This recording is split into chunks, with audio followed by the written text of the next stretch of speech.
Ah, the joys and perils of family game night.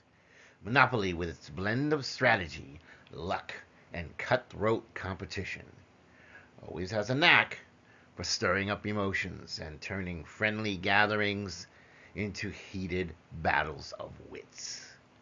Here's why Monopoly has a knack for sparking those crazy arguments and moments of anger. Number one, high stakes. In Monopoly, players are vying to become the wealthiest tycoon by bankrupting their opponents and sorry, and amassing amazing empires, right? Because you're trying to bankrupt your opponents and acquire these empires. With so much at stake, every decision feels crucial, leading to the heightened tension and the rivalries. Number two, ruthless competition. Monopoly encourages players to wheel and deal, negotiate trades, and strategize to gain the upper hand. This competitive spirit can sometimes lead to clashes of egos and heated exchange as players jockey for dominance. Everyone wants to take over the world. Number three, property disputes. Nothing stirs up drama like a heated dispute over a coveted property or a contentious trade negotiation gone awry. Arguments over who owns what, fair market value, and perceived unfair advantages can quickly escalate into full blown conflicts. Number four, losing control. As the game progresses and players face financial setbacks or land on opponents' properties, frustration and resentment can build. Losing control over one's fate in the game can lead to feelings of helplessness and resentment towards other players. Number five, and this is one of my personal favorites, house rules versus official rules. Monopoly is notorious for its abundance of house rules, unofficial variations, and interpretations of the game's official rules. Kind of almost like Uno, right? Disagreements over which rules to follow or accusations of rule bending can fuel tensions and contribute to arguments. Number six, lengthy gameplay. Monopoly is known for its lengthy gameplay, with sessions often stretching on for hours. Fatigue and impatience can set in, exacerbating tensions and making players more susceptible to outbursts of frustration. Despite the potential for chaos, the arguments, and the anger, the beauty of Monopoly lies in its ability to bring people together in the spirit of capitalism, foster friendly competition, and create lasting memories, whether they're filled with triumph or tantrums. So the next time you gather around the Monopoly table with friends and family, embrace the chaos, keep a sense of humor, and remember, it's all part of the fun of the game. Now let's get to our real topic for today. The tangled web of history, memory, and the Mandela effect. Let's untangle the story of Elizabeth Magie, Charles Darrow, Mr. Monopoly, and the curious case of the missing monocle. Ooh. Elizabeth Magie, the brilliant mind behind the Landlord's game, laid the groundwork for what would eventually become known as Monopoly.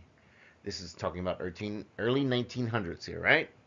Her game aimed to teach players about the perils of monopolistic capitalism and the importance of economic cooperation. A noble goal indeed. See Prisoner's Dilemma if you don't know what I mean.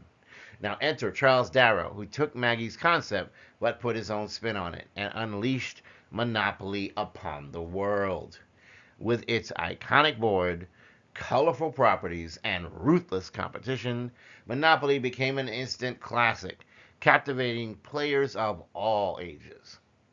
And then there's Mr. Monopoly, the face of the franchise with his top hat, his cane, and yes, his supposed monocle. But wait, that's what some of us remember. But here's where things get interesting.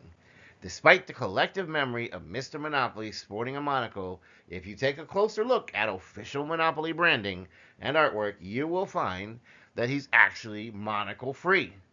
It's a case of the Mandela effect in action. The phenomenon where a large group of people remember something differently from how it actually occurred.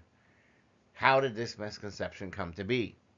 Some speculate that Mr. Monopoly's resemblance to the other monocle wearing characters, like Monopoly Man from the game's parody versions or the Planters Peanut mascot, may have contributed to the confusion. Others chalk it up to the power of suggestion, with pop culture references and parody images reinforcing the false memory over time. Whatever the case may be, the mystery of Mr. Monopoly's monocle, or lack thereof, adds an interesting twist to the Monopoly saga. It's a reminder that memory is a curious and fallible thing, and that sometimes even our most cherished recollections can lead us down unexpected paths. So next time you pass go, collect $200 and take a second look at Mr. Monopoly. Remember, the truth may be stranger than fiction, but the game of Monopoly always promises an adventure. Before I leave off here, I'd like to actually posit another possibility: multiverse theory. As many in the spiritual world are aware, there is the idea that we are constantly shifting timelines. In other words, there may very well be timelines where Mr. Monopoly actually has the monocle, and there may be timelines where Mr. Monopoly does not have the monocle.